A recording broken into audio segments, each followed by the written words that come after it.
നമസ്കാരം, അമൃതാണ്. ഉണ്ണിമുകുന്ദൻ്റെ first Tamil entry. തമിഴ്നാടിന് വേണ്ടുന്ന കുറേ കേപ്പബിലിറ്റീസ് അദ്ദേഹത്തിന് ഉണ്ടെന്നുള്ളത് ഈ സിനിമയിലൂടെ പ്രൂവ് ചെയ്തു. അത് മെയിനായിട്ട് നല്ലൊരു ഫിസിക്ക്. പിന്നെ മെയിൻ ഒരു കൺസേൺ ആയിട്ട് എനിക്ക് തോന്നിയത് അദ്ദേഹത്തിൻ്റെ സൗണ്ടാണ്. സൗണ്ട് ഡബിങ്ങിൽ വേറെ ആരെങ്കിലും സൗണ്ട് കൊടുക്കുന്നതാണോ എന്നുള്ളൊരു കൺഫ്യൂഷൻ ഉണ്ടായിരുന്നു. പക്ഷേ അദ്ദേഹം നന്നായിട്ടത് ഡബ് ചെയ്തിട്ടുണ്ട്. അപ്പോൾ അത് ശരിക്കും ഒരു മലയാള നടൻ തമിഴ് ചെയ്യുന്നതായിട്ട് തോന്നത്തില്ല. നല്ല ഫ്ലുവൻ്റ് ആയിട്ട് തമിഴ് സംസാരിക്കുന്ന ഒരു നടൻ ആ ഒരു കഥാപാത്രത്തിനെ ഉൾക്കൊണ്ട് ചെയ്തിരിക്കുന്നതായിട്ട് തോന്നി. കാരണം അത് പ്രത്യേകിച്ച് ഒരു തേനി മാവട്ടം അങ്ങനെയുള്ളൊരു റൂറൽ ഏരിയയിൽ നടക്കുന്ന ഒരു സ്റ്റോറിയാണ്. അപ്പോൾ അതുകൊണ്ട് തന്നെ നല്ല ഒരു സെന്തമിഴ് പോലുള്ള ഒരു കട്ട തമിഴ്, പിന്നെ വെട്രിമാരൻ്റെ ഒക്കെ ഒരു ഫോമാറ്റാണ് ഇദ്ദേഹം RS ദുരൈരാജും പിടിച്ചിരിക്കുന്നത്. അതായത് ഒരു പക്ക raw type of film making ആണ്. പിന്നെ സൂര്യൻ എന്ന ആക്ടറായിരുന്നാലും ശിവകുമാർ എന്നുള്ള ആക്ടേഴ്സാണ്. ആളുടേതായിട്ടുള്ളൊരു സ്റ്റൈൽ ഓഫ് ആക്ടിംഗ് ഉണ്ട്. അതങ്ങനെ തന്നെ പിടിച്ചിട്ടുണ്ട്. പക്ഷേ സൂര്യൻ ഒരുപാട് ഡയമെൻഷൻസ് ഉള്ളൊരു ക്യാരക്ടറാണ്. അത് എനിക്ക് തോന്നുന്നു അദ്ദേഹത്തിനെ കൊണ്ട് മാത്രമേ ഈ ഒരു ക്യാരക്ടർ ചെയ്യാൻ പറ്റത്തുള്ളൂ. അതുകൊണ്ട് തന്നെ ഈ ഒരു കഥാപാത്രത്തിൻ്റെ ആ ഒരു ഡെപ്ത് കൊണ്ട് തന്നെ അദ്ദേഹത്തിൻ്റെ ഒരു ചൈൽഡ്ഹുഡ് ട്രോമ അങ്ങനെയുള്ള സംഭവങ്ങളിലൂടെയൊക്കെ ഉള്ള ഒരു അതും കുറച്ചൊരു സ്പിരിച്വൽ കണക്ഷനും ഒക്കെ ആയിട്ടുള്ള ഒരു രീതിയിലാണ് സിനിമ പോകുന്നത്. അതുകൊണ്ട് തന്നെ നമ്മൾ ഒരുപാട് കൺഫ്യൂസ് ചെയ്യും. ഇപ്പോൾ എനിക്ക് സിനിമ ഫസ്റ്റ് ഹാഫ് വരെ എനിക്ക് ഒത്തിരി ഒന്ന് കൺഫ്യൂസിങ് ആയിട്ട്, കാരണം ഇത് ഇങ്ങനെ പോവുകയാണെന്നുണ്ടെങ്കിൽ ഇത് എവിടെ എത്തും എന്നുള്ളൊരു കൺഫ്യൂഷൻ തോന്നിയിരുന്നു. പക്ഷേ അതാണ് ഒരു ഡയറക്ടറുടെ ബ്രില്യൻസ് എന്നുള്ളതാണ് എനിക്ക് തോന്നുന്നത്. കാരണം നമ്മളെങ്ങനെ കൺഫ്യൂസ് ചെയ്ത് കൊണ്ടുപോയിട്ട് ആ റിയൽ കോണ്ടന്റിലോട്ട് നമ്മൾ എത്തുമ്പോഴത്തേക്ക് നമുക്കൊരു എക്സൈറ്റ്മെൻറ്റ് ഉണ്ടാക്കുമല്ലോ. അതാണല്ലോ റിയലി നമുക്കൊരു സിനിമയിൽ നിന്ന് വേണ്ടുന്നത്. അതൊരു ഡയറക്ടോറിയൽ ബ്രില്യൻസ് ആയിരിക്കും. സിനിമയുടെ ഹാഫ് ടൈം വരെ ആയപ്പോൾ തന്നെ നമുക്ക് മനസ്സിലായി സിനിമ ഇനി വേറെ ലെവലിലോട്ട് അങ്ങോട്ട് സ്വിച്ച് ചെയ്യാൻ പോവുകയാണെന്നുള്ളത്. പിന്നെ ഇടയ്ക്കൊക്കെ ഈ സൂര്യ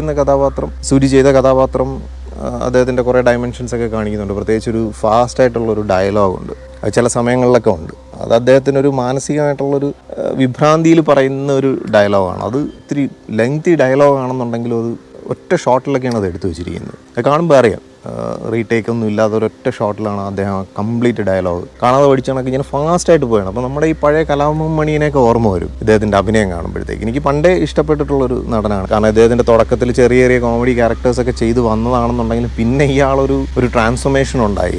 ഇപ്പോൾ അദ്ദേഹം തമിഴിലൊരു മെയിൻ സ്ട്രീം ആക്ടറാണ്. അതായത് അത്രയും പ്രോമിസിങ് ആയിട്ടുള്ള ഒരു ആക്ടറായി അങ്ങ് മാറി. അപ്പോൾ അത് അദ്ദേഹത്തിൻ്റെ ഒരു കഴിവ് തന്നെയാണ്. ആ കഴിവ് ഈ സിനിമയ്ക്കകത്ത് ശരിക്കും എക്സ്പ്ലോർ ചെയ്തിട്ട് ഡയറക്ടർ നന്നായിട്ട് എക്സ്പ്ലോർ ചെയ്ത് എടുത്തിട്ടുണ്ട്. പിന്നെ ഒരു ഹിഡൻ വില്ലനുണ്ട്. ഹിഡൻ വില്ലൻ എന്ന് പറഞ്ഞു കഴിഞ്ഞാൽ ഇതിനകത്ത് നല്ല കഥാപാത്രമായിട്ട് ജീവിച്ച് മുന്നോട്ട് പോകുന്ന ഒരു മാസ്ക്ഡ് വില്ലനുണ്ട്. അത് അവസാനം മനസ്സിലാകത്തുള്ളത് സസ്പെൻസ് ആണതുകൊണ്ട് ഞാൻ പറയുന്നില്ല. അതും ആ ക്യാരക്ടർ സൂപ്പറായിട്ട് നമ്മുടെ നടൻ ചെയ്തു വെച്ചിട്ടുണ്ട്. പിന്നെ മലയാളത്തിൽ നിന്ന് തന്നെ പോയ ശിവദ എന്ന് പറയുന്ന ഒരു ആക്ട്രസ് ഉണ്ട്. ഈ സിനിമ തുടങ്ങുമ്പോഴത്തേക്ക് ഭയങ്കര ഹാപ്പി മൂഡിൽ പോകുന്ന ഒരു സിനിമയാണ്.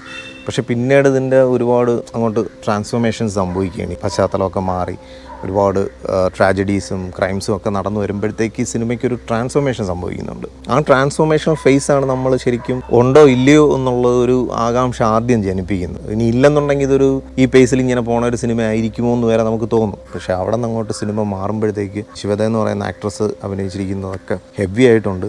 കുറച്ച് പകപോക്കലും അങ്ങനെയൊക്കെ ഉള്ളൊരു സംഭവമാണ്. അത് നല്ല ഗ്രാൻഡായിട്ട് എടുത്തു വെച്ചിട്ടുണ്ട്. ഈ സിനിമയുടെ ഒരു കളർ ടോൺ എനിക്ക് എവിടെയൊക്കെയോ അത്ര ഒരു സുഖമായിട്ട് തോന്നിയില്ല. അതിന് കാരണം പൊതുവേ ഈ ഒരു ട്രൂ ടോൺ എന്ന് പറയുന്ന ഒരു കളർ ടോണിൽ ചെയ്യുമ്പോൾ, അതായത് ഒരു റോ ഫോമാറ്റിലുള്ളൊരു കളർ ടോൺ, ഇതിൻ്റെ ഫൈനൽ ഫൈറ്റിൽ അത് നന്നായിട്ട് നല്ല രസമുണ്ടാകും. ഒരു കളർ ടോണിൻ്റെ എഫക്റ്റ് നന്നായിട്ട് ആ ഫൈറ്റിലൊക്കെ കിട്ടുന്നുണ്ട്. അതൊരു ചെങ്കല്ല് നിറഞ്ഞൊരു കളർ ടോൺ ഉണ്ടല്ലോ, അത് പൊതുവേ തമിഴ്നാടിൻ്റെ കളർ ടോൺ അതാണ്. എന്നാൽ ഇതിനകത്ത് ചില നല്ല ഭാഗങ്ങൾ ഒരു തെങ്ങും തോപ്പൊക്കെ കാണിക്കുന്നുണ്ട്. അപ്പോൾ തേനിയിൽ അങ്ങനെയുള്ള സ്ഥലങ്ങളൊക്കെ ഉണ്ട്. അപ്പോൾ ഈ തെങ്ങും തോപ്പ് കാണിക്കുമ്പോഴത്തേക്ക് ആ ഒരു കളർ ടോൺ അതിനകത്ത് ഭയങ്കര ഒരു മിസ്മാച്ചായിട്ട് തോന്നിയായിരുന്നു. അപ്പോൾ അത് അങ്ങനെയുള്ള കുറച്ച് സീനുകളേ ഉള്ളൂ. അതായത് ഭയങ്കര ഗ്രീനിഷ് ആകുമ്പോഴത്തേക്ക് ആ ഒരു കളർ ടോൺ അതിനകത്ത് മാച്ച് ആവുന്നില്ല. അതിൻ്റെ ഒരു ചെറിയ അപാകത എനിക്ക് എവിടെയൊക്കെ ഫീൽ ചെയ്ത് അങ്ങനെയുള്ള കുറേ സീൻസിൽ. അപ്പോൾ അവിടെയൊക്കെ നമുക്ക് ആ ഒരു പച്ചപ്പും ഹരിതാപവും ഒക്കെ നന്നായിട്ട് എടുത്ത് കാണിക്കാൻ ആ ഒരു ഓവറോൾ സിനിമയിൽ പിടിച്ചിരിക്കുന്ന ഒരു കളർ ടോണിന് കഴിയത്തില്ല.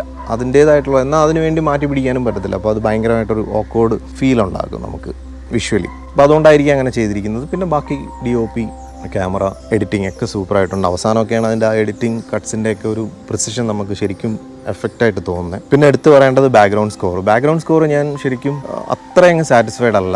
എന്നാൽ ഓക്കെ, ഇളയരാജയുടെ മകൻ യുവൻ ശങ്കർ രാജയാണ് ചെയ്തിരിക്കുന്നത്. പക്ഷേ അദ്ദേഹത്തിന് ഈ നാടൻ സംഭവങ്ങളൊക്കെ കാണിക്കുന്നതിൻ്റെ ഇടയിലും അദ്ദേഹം കുറേ അതുമായിട്ട് മാച്ച് ആകാത്ത കുറേ ഇൻസ്ട്രുമെൻറ്റ്സ് യൂസ് ചെയ്യാം. അപ്പോൾ അതിൻ്റെ ഒരു ചെറിയൊരു ഫ്ലോ എവിടെയൊക്കെ എനിക്ക് തോന്നി, ഒരു കുറവായിട്ട് തന്നെ അത് തോന്നി. പക്ഷേ ഓവറോൾ ഓക്കെയാണ്. പാട്ടുകളൊക്കെ ഇനിയും ആഡ് ചെയ്യാമായിരുന്നു തോന്നി. ശരിക്കും മിസ് ചെയ്തത് ഇത്തരത്തിലുള്ളൊരു സംഭവം, ഇങ്ങനത്തെ ഒരു റോ ഫോമാറ്റിൽ എടുക്കുന്ന ഒരു സിനിമയെ സംബന്ധിച്ചിടത്തോളം GVP ആണെന്നുണ്ടെങ്കിൽ അതിനൊരു ഒന്നും കൂടെ ഒന്ന് സിനിമയെ ലിഫ്റ്റ് ചെയ്യാനോ ആ ഒരു സീൻ വൈസ് മ്യൂസിക്കിലൂടെ ഒന്ന് എൻഹാൻസ് ചെയ്യാനോ ഒക്കെ കഴിയുമായിരുന്നു. അപ്പോൾ അവിടെ ഒരു ഇവന് അത്രത്തോളം കഴിയാത്ത കണക്ക് തോന്നി. അപ്പോൾ അത് ഓവറോൾ സിനിമയെ ബാധിക്കും. കാരണം സിനിമയ്ക്ക് മ്യൂസിക്കലി എൻറിച്ച് ചെയ്യേണ്ട ഒരുപാട് ഭാഗങ്ങളുണ്ട്. എന്നാൽ ഇതിനകത്തൊരു അമ്മൻ പോലത്തെ ഒരു സംഭവമൊക്കെ ഉണ്ട്. അവിടെ ഒക്കെ നന്നായിട്ട് ഹാൻഡിൽ ചെയ്തിട്ടുണ്ട്. അവിടെയൊക്കെ ശരിക്കും നമ്മുടെ ട്രഡീഷണൽ ഇൻസ്ട്രുമെൻറ്റ്സ് ഒക്കെ യൂസ് ചെയ്തിരിക്കുന്നുണ്ട്. അവിടെ ഒരു എൻലൈറ്റഡ് ഫീൽ, അല്ലെങ്കിൽ ഒരു ലൈറ്റപ്ഡ് ഫീൽ, അല്ലെങ്കിൽ ഒരു എൻഹാൻസ്ഡ് സൗണ്ട് എഫക്റ്റ് ഒക്കെ നമുക്ക് ഫീൽ ചെയ്തു. പിന്നെ തിയേറ്റർ ഞാൻ കണ്ടത് ആറ്റിങ്ങൽ തപസ്യയിലാണ്. ഭയങ്കര സംഭവമൊന്നുമല്ല, പക്ഷേ എങ്കിലും സൗണ്ട് ഓവറോൾ ബെറ്റർ ആയിരുന്നു. വലിയൊരു തിയേറ്ററാണ്, അപ്പോൾ അതുകൊണ്ട് തന്നെ അതിൻ്റേതായിട്ടുള്ളൊരു സൗണ്ട് എഫക്റ്റ് ഒക്കെ ഉണ്ടായിരുന്നു. പിന്നെ ഓവറോൾ സിനിമയുടെ സൗണ്ടിങ്ങും ഒക്കെ നന്നായിട്ടുണ്ട്. പിന്നെ ഈ പറഞ്ഞ കണക്ക് ഉണ്ണി മുകുന്ദൻ ഇനിയും തമിഴിലോട്ട് സ്വിച്ച് ചെയ്യാനും അദ്ദേഹത്തിന് ഒരുപാട് തമിഴിൽ നല്ല ക്യാരക്ടേഴ്സ് കിട്ടാനും ഒക്കെ ഉള്ള സാധ്യത ഈ ഒരു സിനിമയിൽ അദ്ദേഹത്തിൻ്റെ പെർഫോമൻസിൽ നിന്ന് മനസ്സിലാവുന്നുണ്ട്. മലയാളത്തിൽ നിന്ന് ഒരു ആക്ടർ അങ്ങോട്ട് പോകുമ്പോഴത്തേക്ക് അവിടെ കുറേ പിറ്റ്ഫോൾസ് ഒക്കെ നമുക്ക് ഫീൽ ചെയ്യും. പക്ഷേ ഇതിൽ അങ്ങനെയുള്ള ഒന്നുമില്ല.